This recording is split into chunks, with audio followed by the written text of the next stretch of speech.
Amsal 4 ayat 23. Sudah dapat? Katakan amin. Yang belum dapat tetap terus berjuang. Ya, supaya kita baca bersama-sama dengan kita berdiri, kita menghormati firman Allah. Ya. Hitungan ketiga kita mulai. 3, 2, 1. Ayat 23.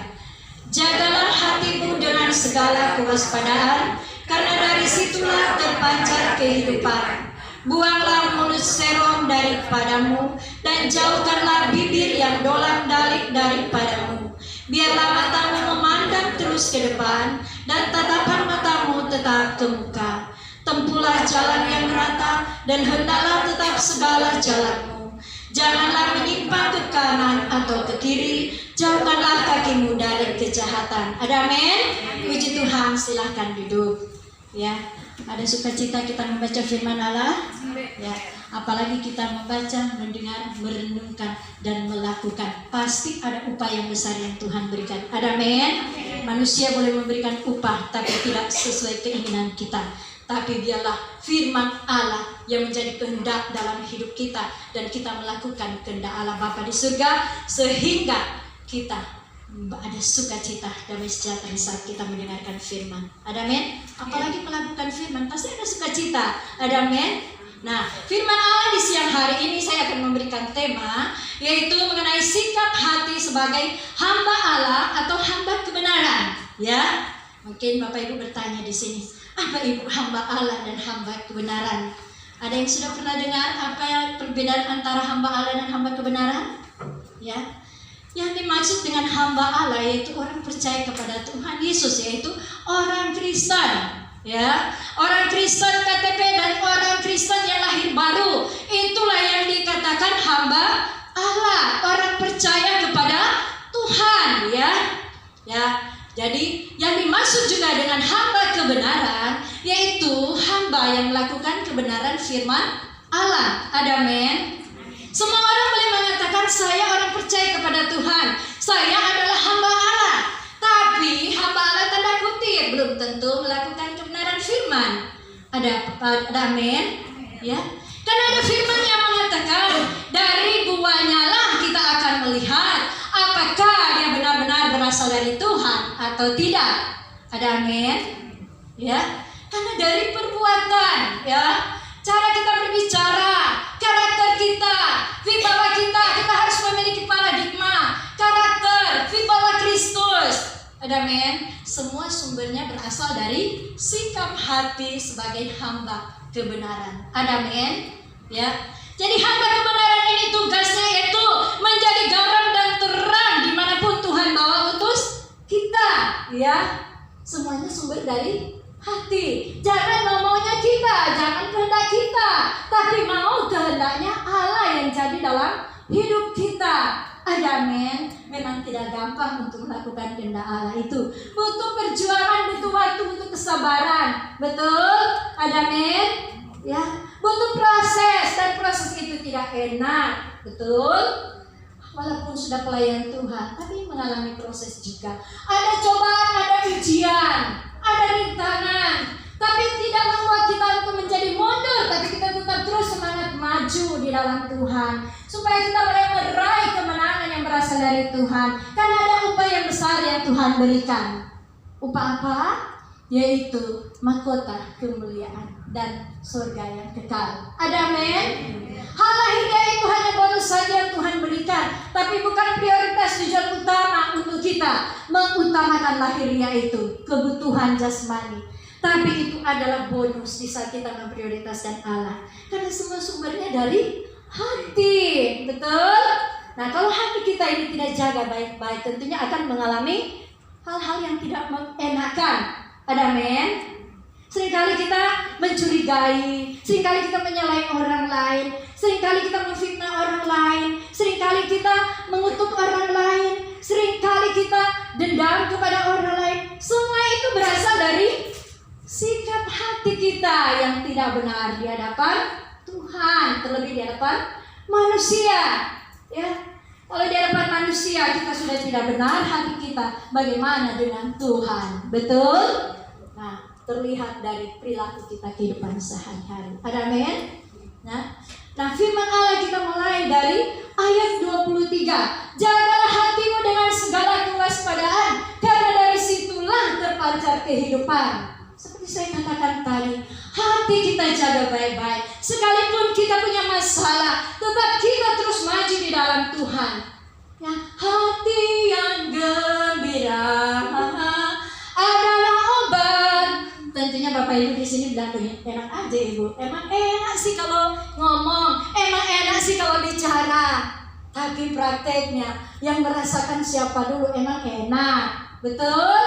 Betul tidak? Itulah proses yang Tuhan berikan dalam kehidupan kita, supaya kita benar-benar menjaga hati. Kalaupun kita mengalami masalah, proses yang Tuhan luaskan terjadi hidup kita, cobaan dan ujian, tetap kita menyanyi pujian, menghibur hati kita, supaya hati kita ada sukacita. Kita angkat pujian, hati yang gembira. Siapa di sini yang tidak ada masalah? Saya mau tanya. Tidak ada masalah di sini?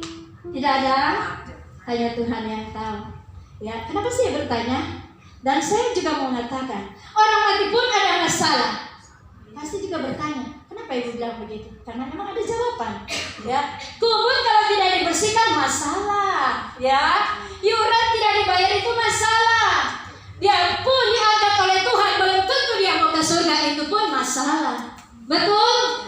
Hidup mati itu bermasalah. Oleh sebab itu Allah mau supaya kita bereskan hati kita, perbaiki diri kita, perbaiki hati kita, supaya tidak seringkali mengalami masalah. Betul? Karena sumbernya semuanya berasal dari hati. Baik buruknya berasal dari hati, karena hati itu adalah sentral. Ya, sentral dari semua, baik dan buruknya semua bersumber dari hati. Ya, kalau hati kita baik, pasti sikap kita baik. Kalau hati kita tidak baik, tentunya kita akan mengeluarkan perbendaharaan kata-kata bersumber dari hati yang tidak baik, sehingga orang itu sakit hati, tersinggung dan marah. Ya, itu berasal dari hati yang tidak benar. Betul? Ya, kita lanjut di sini ayat ke-24. Buanglah mulut serong daripadamu, dan jauhkanlah bibir yang dolak daripadamu. Ya, kita harus menjaga mulut kita. Ya, kalau kita tidak menjaga mulut kita, percuma kita beribadah setiap hari, setiap saat. Bahkan pun kita tinggal di gereja pun tidak menjamin untuk kita boleh masuk ke surga. Kenapa? Karena perbuatan kita lewat hati kita tidak bisa jaga. Mulut dari hati naik ke pikiran, turun ke mulut, turun ke telinga, turun ke tangan, turun ke kaki. Sehingga apa yang kita lakukan, baik dan buruknya semua berasal dari hati. Kalau mulut kita tidak jaga baik-baik, kita mengutuki anak saya, marah kepada orang tua kita, marah kepada tetangga, teman pelayanan, itu karena hati tidak beres. Ya. Setiap kita memiliki persoalan, kita dah jatuh bangun di dalam Tuhan, itu pun 7 kali orang benar jatuh tidak tergeletak. Tapi seringkali banyak menghakimi, bukan mendoakan, menceritakan, memfitnah, bahkan mencaci maki, menggosip. Itu tidak baik. Jadi semua berasal dari hati. Ya, hati ini kita jaga, dan mulut kita ini jaga. Mulut kita biar memuji nama Tuhan, mulut kita biar kita bersyafaat untuk jiwa-jiwa. Kalaupun kita melihat tetangga, lingkungan, teman seiman, teman karyawan kita, teman sekerja kita, dia melakukan tanpa sengaja, dia berbuat hal-hal yang tidak baik, itu menjadi PR doa bagi kita untuk kita berdoa dan kita memberitahukan firman Allah. Amin. Supaya mulut kita ini memuliakan nama Tuhan. Kita pun diberkati, orang pun itu diberkati karena mulut kita, karena bersumber dari hati. Amin. Ya. Kalau anak nakal, kita cepat-cepat, ataupun akan nakal, sudah kita langsung cepat-cepat mengutuki. Langsung kita bilang, emang anak sama dengan apa mak? Memang anak sama dengan apa pak? Emang anak sama dengan apa nenek? Emang anak sama semua orang di rumah? Tahu siapa? Kurang dia mau bilang, ya, memang anak sama dengan tetangga. Nah, anak siapa? Betul tidak? Selalu menyalahkan, menghakimi, tidak pernah berhenti. Kapan kita mau berubah supaya orang pun itu diubahkan? Kapan kita mau diubahkan kalau kita tidak mau berubah? Betul? Roh Kudus memampukan kita, asalkan kita mau dirubah. Ada amin? Ya. Jangan setiap hari katakan, Tuhan, Roh Kudus mampukan saya. Roh Kudus, Tuhan berikan saya kemampuan. kemampuan. Tapi kita tidak bisa menguasai diri kita. Kita tidak bisa menguasai hati kita. Kita tidak bisa menguasai mulut kita. Betul atau tidak? Ya. Jadi kita belajar introspeksi diri, semua karena berasal dari hati, ya.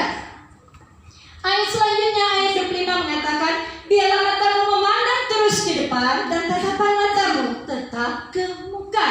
Ya, mata kita berdoa, Tuhan jadikan bukakan mata selubungku Tuhan, sehingga aku boleh melihat wajahmu, melihat sinar kemuliaan-Mu Tuhan. Tuhan, pakailah mulutku untuk pakailah Tuhan mata aku supaya aku rajin membaca Alkitab, terutama Injil kebenaran itu boleh menjadi kekuatan kemampuan bagi kita. Tuhan, pakailah mata kita Tuhan. Betul? Ada amin? Ya. Tuhan, lalukan mataku dari melihat hal-hal yang apa Tuhan. Biarlah kita boleh melihat hal yang baik, yang mulia, yang kudus, yang manis, yang benar, yang berkenan kepadamu Tuhan. Ada amin? Mulut kita Tuhan, biarlah kita ada perkataan yang positif, yang manis, yang kudus, yang mulia, yang berkenan kepada Tuhan. Ada amin? Seringkali kita mau yang baik benar, tapi seringkali terjadi yang bukan tidak baik, tidak benar. Betul? Karena kita tidak bisa menguasai hati kita. Kita selalu seperti mobil, motor, kalau rem sudah blong, pasti dia main tabrak saja. Begitu juga manusia, anak Tuhan. Seringkali kita dinasihati, ditegur dengan firman, bahkan kita dicemeti, kita dicambuk, bahkan kita ditegur dengan sakit penyakit, dengan masalah. Membuat kita supaya apa? Lebih dekat kepada Tuhan. Untuk lebih kita memperbaiki diri, memperbaiki hati kita, supaya semakin hari kita diperbaharui Tuhan sampai tingkat baik, benar, dan berkenan. Jadi ada 3 tingkatan yang harus kita kerjakan dalam hidup kita sebagai anak Tuhan, hamba kebenaran. Baik belum tentu benar, benar belum tentu berkenan. Kenapa saya bilang seperti itu? Karena orang baik dan banyak orang yang belum di dalam Tuhan, walaupun dia orang Kristen, dia berbuat baik, tapi belum tentu dia menerima surga yang kekal. Ada amin? Orang benar, ada firman Tuhan katakan, orang benar hampir tidak dapat diselamatkan. Itu firman. Terus bagaimana yang di luar sana? Itu firman yang bilang, ya. Orang benar yang orang setiap hari dia berdoa melayani pekerjaan Tuhan, tapi belum tentu diselamatkan. Karena ada ayat yang mengatakan, ya, Tuhan, bukankah aku sudah menyembuhkan orang sakit? Tuhan, bukankah aku sudah mengusir setan dalam nama-Mu, Tuhan Yesus? Tuhan, bukankah aku sudah memiliki iman, memindahkan iman ke gunung yang lain? Tuhan bilang apa? Penyahlah daripadaku, aku tidak mengenal Engkau. Jadi sia-sia kita melayani, ya. Begitu juga berkenan, yang Allah inginkan sampai tingkat berkenan kepada Tuhan, yaitu baik, benar, dan berkenan, yaitu kehendak Allah yang jadi dalam hidup kita. Bagaimana kita harus kerjakan itu? Tentu kita butuh perjuangan, butuh kesabaran, butuh kerendahan hati, ya. Jadi kita sama-sama belajar, maju terus di dalam Tuhan, supaya sampai tingkat berkenan kepada Tuhan, ya. Bukan sekedar baik dan benar saja, sampai tingkat berkenan. Ayat selanjutnya firman Tuhan katakan di ayat 26, tempuhlah jalan yang merata dan hendaklah tetap segala jalanmu. Jangan menyimpang ke kanan atau ke kiri. Jauhkanlah kakimu dari kejahatan. Tempuhlah jalan yang merata. Tapi seringkali kita mau kehendak kita sendiri. Betul? Tuhan katakan kepada Yunus, pergilah ke kota Niniwe, berdoa dan berpuasalah di satu kota itu. Tapi apa yang dilakukan oleh Yunus? Dia menghindar dari panggilan Tuhan, yaitu apa? Mau kehendak dia. Sehingga bukan ujian, itu cobaan terjadi karena dia melawan Tuhan. Sehingga dia masuk ke perut ikan paus.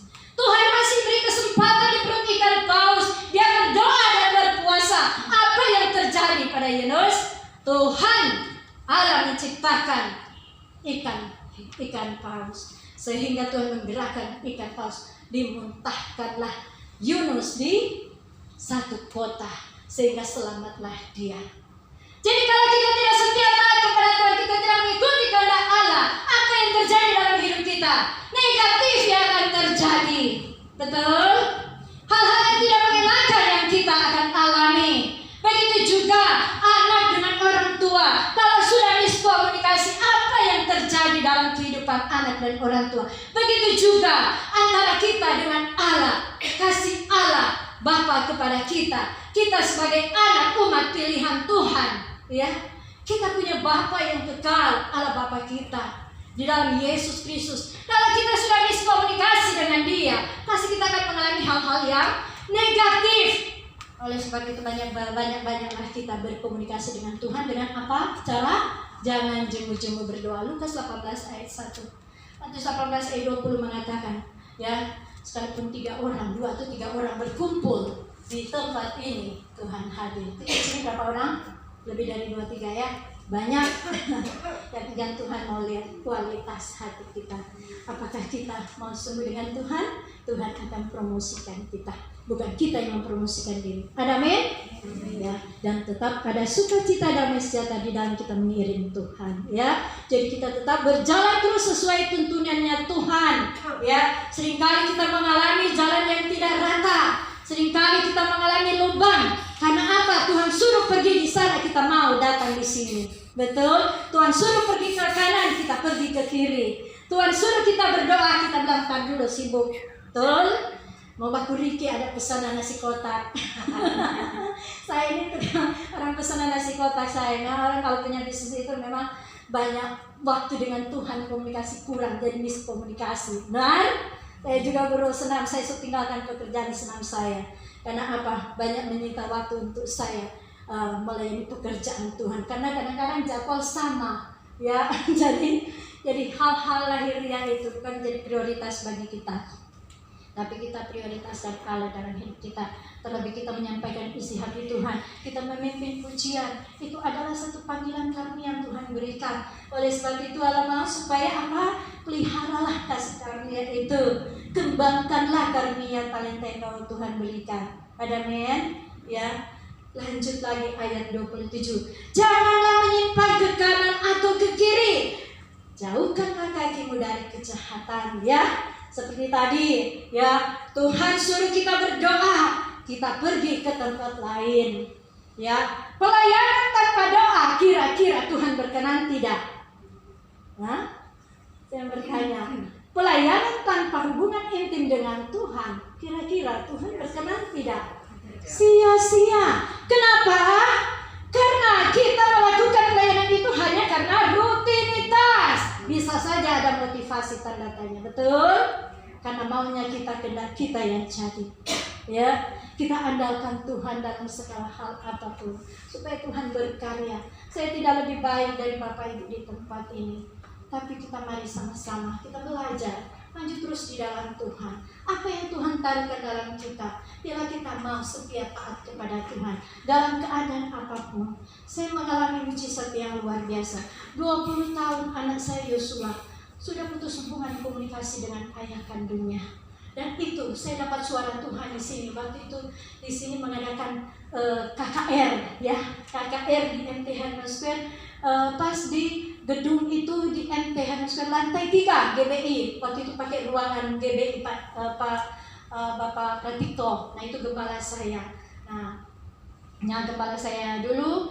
Nah, terus setelah saya melayani terus dan Tuhan tambah sekolah lagi, sehingga saya sempat lama juga kembali ke sini karena saya pelayanan terus ke daerah, ya.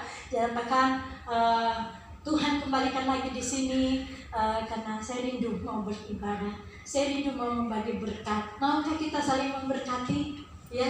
Apapun yang kita miliki kita saling memberkati. Usaha jerih payah yang kita berikan kepada Tuhan tidak sia-sia. Dan saya boleh mengalami lawatan Tuhan saat itu, yang 20 tahun anak saya dengan bapaknya tidak ketemu, sehingga suara Tuhan berbicara ke pendeta Nigeria yang tadinya pendeta Malaysia. Saya bilang, Tuhan, saya mau pergi ke pendeta Malaysia di pojok situ, Tuhan. Saya kejar-kejar dia karena saya suka didoakan karena dia pendeta Malaysia, ya. Dia ada bahasa Indonesia sedikit gitu. Nah, pendeta Nigeria dia khotbahnya Inggris. Nah, saya kurang pintar bahasa Inggris, jadi saya kurang gitu. Dan akhirnya Bapak di sini, Pak Bastian sebagai pengelola gedung, dia translate gitu. Ibu, maju ke depan. Apa yang tersembunyi bagi manusia dianggap betul di hadapan manusia, dianggap benar di hadapan manusia. Tapi Tuhan permalukan saya. Tapi itu untuk kebaikan dan itu saya terima. Dan puji Tuhan, yang saya tidak sangka-sangka, saya katakan kepada Bapak Pendeta, Pak Pendeta Nigeria, saya apa yang saya doakan? Saya tidak mau berdoa, saya tidak punya masalah.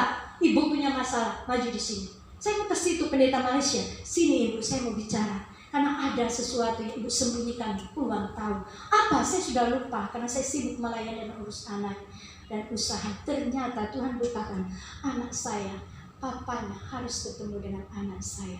Dan bagaimana saya mau ketemu dengan dia? Dia punya jabatan tinggi. Saya cuma seorang pendoa biasa. Saya waktu itu belum kuliah, ya, belum kuliah STT gitu ya. Tuhan, bagaimana saya mau ketemu Tuhan? Saya jelek, mungkin cewek-ceweknya banyak gitu, istri pun cantik karena puluhan tahun sudah lama gak ketemu. Dan mana mau dia ketemu dengan saya kalau dia punya jabatan tinggi gitu kan? Harus sekian lama terpisah dari Manado sampai Jakarta. Bumi ini punya Tuhan, ya. Tuhan bisa atur semuanya. Ada men? Dan akhirnya saya kembali ke Manado. Dan akhirnya saya pergi ke Polda. Saya tanya di sana, mereka kasih memo untuk saya datang ke Mabes. Dan dari Mabes kasih tahu bahwa dia di Polda Semarang. Dan saya ketemu dengan dia, dia pun kaget. Dia pun rasa ketakutan karena masalah itu ditutupin. Ya, manusia kok ditutupin, gimana sih?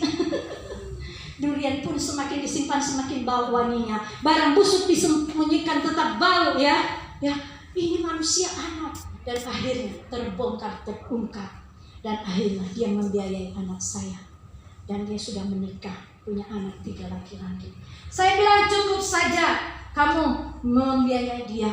Karena saya sudah terlanjur menikah dengan pasangan hidup yang orang tua. Kasih, karena selama ini kamu telantarin saya dan anak saya. Tidak apa-apa, kamu lanjut saya yang rumah tangga kamu. Dan dia marah karena dia sudah membiayai. Bahkan dia kasih modal usaha catering. Bahkan dia biayai ini anak. Dan saya pun kasih modal usaha. Akhirnya dia harap saya harus jadi agamanya dia. Tapi saya tidak mau. Saya bilang dulu saya belum bertobat, belum percaya Yesus. Masih pesen KTP di Manado. Saya berusaha mengajar di Polda, di Polres, dimanapun. Saya ini tetap Kristus, Yesus sekali Yesus, tetap Yesus. Apalagi saya sudah melayani, bagaimana saya menyangkal Tuhan Yesus? Saya tidak bisa. Itu dan saya katakan, puji Tuhan. Dari langkah awalnya dari sini, ya, Tuhan pakai hamba Tuhan dari Nigeria bicara untuk pergumulan saya dan anak saya. Dan itu benar-benar digenapi karena ada firman Allah. Apa yang dipersatukan Allah tidak dapat dicerai-beraikan. Ada men?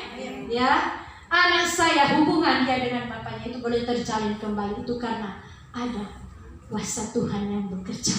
Karena setiap saat kita minta, Tuhan, aku minta tolong Tuhan, kalau boleh Tuhan. Anak saya kangen rindu bapak kandungnya. Di mana dia Tuhan? Tapi itulah cara Tuhan. Bagi Tuhan tak ada yang mustahil. Bagi Tuhan tak ada yang tak mungkin. 75 juta saja dia kasih ke saya. Walaupun sebelumnya itu dia kasih 5 juta dan sekian-sekian dia kasih ke saya. Bahkan saya sering ke Mabes, ketemu di kantor. Dan saya tidak pernah berhubungan dengan dia. Karena saya tahu dia sudah menikah. Dan saya sudah dalam Tuhan, saya tidak bisa melakukan hal itu lagi. Karena itu dianggap berzina. Dan Tuhan tidak senang seperti itu. Dan proses-proses lainnya juga Tuhan bawa saya ke Manado. Akhirnya saya bisa kembali lagi, dipersatukan kembali dengan suami sah saya, ya Kristen, dan sudah diteguhkan di Manado 2019 kemarin. Dan puji Tuhan, Tuhan bawa saya lagi melayani ke Jakarta karena saya bergabung dengan gereja Pentikosta, gereja GPDI Pusat Tondano, dan saya dimasukin di FOKIM, yaitu gabungan gereja dan komunitas peduli Indonesia dan 13 sinode. Saya dimasukin di gereja-gereja ini dan kita mengalir melayani firman ya dari antar gereja baik di Manado, Sunteng, Sulawesi Utara bahkan ke Jakarta. Dan saya datang ke depan di sini, datang kemana? Hanya Tuhan yang bawa hidup saya. Itu saja. Kalau kita sekali sudah komitmen dengan Tuhan, tetaplah komitmen karena Tuhan melihat hati kita. Tuhan tidak melihat jabatan kita, paras kita, penampilan cantik kita, kedudukan kita, tapi Tuhan melihat hati kita. Apakah kita sungguh-sungguh kepada Tuhan? Amin. Kita percaya kita semua di sini sungguh-sungguh kepada Tuhan. Oleh sebab itu, hari Jumat depan biar kursi-kursi ini penuh. Karena apa? Tuhan melihat kesetiaan ketaatan. Amin. Puji nama Tuhan. Kita tutup firman Allah di siang hari ini dengan satu pujian yang berkata,